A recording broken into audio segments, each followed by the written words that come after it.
Assalamualaikum warahmatullahi wabarakatuh. Kami dari kelompok 3 ingin mempresentasikan hasil diskusi kami yang berjudul Masalah dan Tujuan Penelitian. Baik, di sini saya akan memperkenalkan anggota kelompok 3.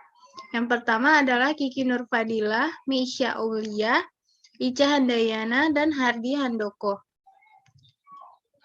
Baik, yang pertama akan dibacakan oleh Kiki Nurfadilah. Baik, terima kasih. Di sini yang pertama ada masalah penelitian. Ada 3 menurut para ahli. Menurut Sugiono, masalah diartikan sebagai penyimpangan antara yang seharusnya dengan apa yang benar-benar terjadi, antara teori dengan praktek, antara aturan dengan pelaksanaan, dan antara rencana dengan pelaksana.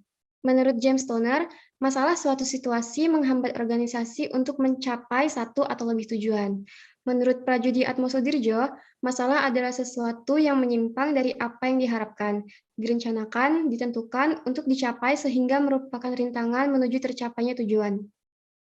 Jadi dapat disimpulkan bahwa masalah penelitian adalah sesuatu hal atau kejadian yang dijadikan sebuah penelitian dengan mempertimbangkan beberapa hal dalam menentukan suatu masalah dalam penelitian sehingga memperoleh jawaban yang diinginkan.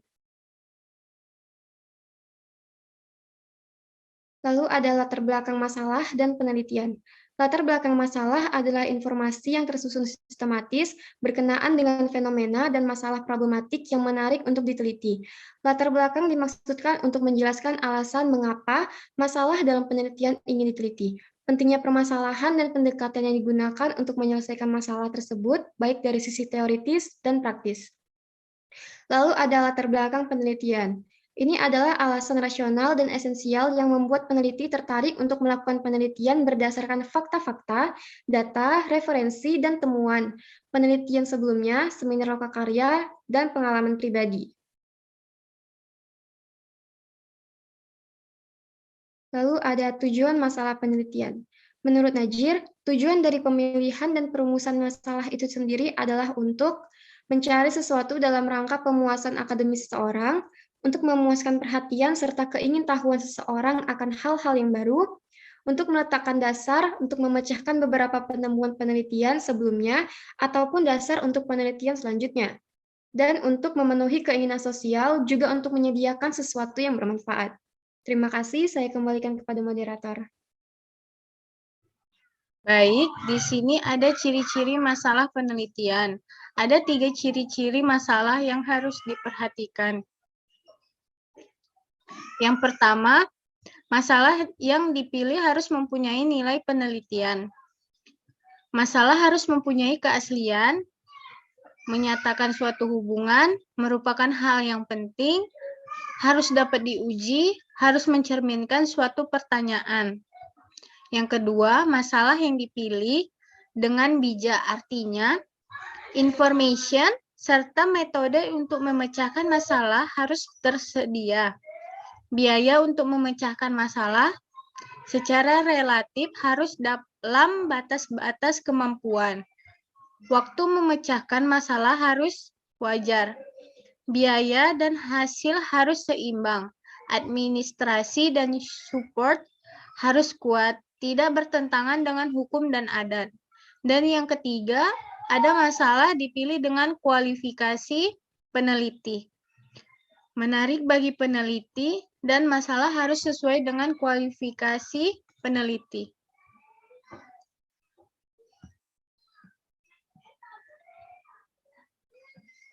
Baik, mengidentifikasi masalah penelitian. Mengidentifikasi masalah adalah mencari masalah yang paling relevan dan menarik untuk diteliti. Masalah dapat dicari melalui panca indera, yaitu pengamatan, pendengaran, penglihatan, perasaan, dan penciuman. Permasalahan akan ada jika ada kesenjangan atau gap antara Dasolen dan Daishin. Dalam bagian ini mula-mula kemukakan semua faktor atau variabel yang teridentifikasi sebagai masalah yang menyebabkan terjadinya suatu masalah untuk berdasarkan referensi atau literatur atau hasil penelitian tertentu. Banyak faktor penyebab yang merupakan masalah dan menyebabkan masalah lain. Tetapi yang diidentifikasi adalah faktor-faktor dan masalah-masalah yang terjangkau dan dikuasai peneliti. Masalah biasanya berkaitan dengan suatu kondisi yang mengancam, mengganggu, menghambat, menyulitkan, yang menunjukkan adanya kesenjangan antara harapan dan kenyataan. Baik, selanjutnya akan dibacakan oleh Ica Handayan. Memilih atau membatasi masalah. Pertimbangan dalam memilih masalah penelitian agar masalah yang dipilih layak dan relevan untuk diteliti diungkapkan oleh Noto Atmojo meliputi masalah yang masih baru, aktual, praktis, memadai, sesuai dengan kemampuan peneliti, sesuai dengan kebijaksanaan pemerintah, dan ada yang mendukung. Bentuk rumusan masalah penelitian. Sugiono menyebutkan ada 3 bentuk masalah, yaitu masalah deskriptif, masalah komparatif, dan masalah asosiatif. Masalah deskriptif adalah rumusan yang menanyakan keberadaan variabel mandiri, baik untuk satu variabel ataupun lebih dari satu variabel. Masalah komparatif adalah rumusan masalah yang fokus ingin membandingkan atau mengkomparasi antara satu variabel atau bisa lebih dari satu variabel dengan variabel lain yang berbeda. Masalah asosiatif adalah rumusan masalah yang mempertanyakan hubungan antara 2 variabel atau lebih. Ciri-ciri perumusan masalah yang baik yaitu mempunyai nilai penelitian. Masalah harus mempunyai keaslian. 3, masalah harus menyatakan suatu hubungan. Yang keempat yaitu masalah harus merupakan hal yang penting. Yang kelima, masalah harus dapat diuji. Yang keenam, masalah harus dapat dinyatakan dalam bentuk pertanyaan.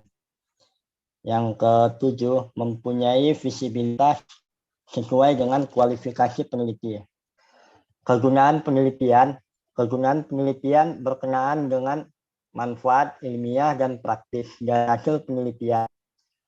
Kegunaannya yaitu membantu pemecahan permasalahan dengan penalaran dan pembuktian yang memuaskan, menguji ulang hasil penelitian orang lain sehingga diperoleh kebenaran yang objektif, memecahkan atau menentukan jawaban rahasia alam yang sebelumnya masih menjadi teka-teki.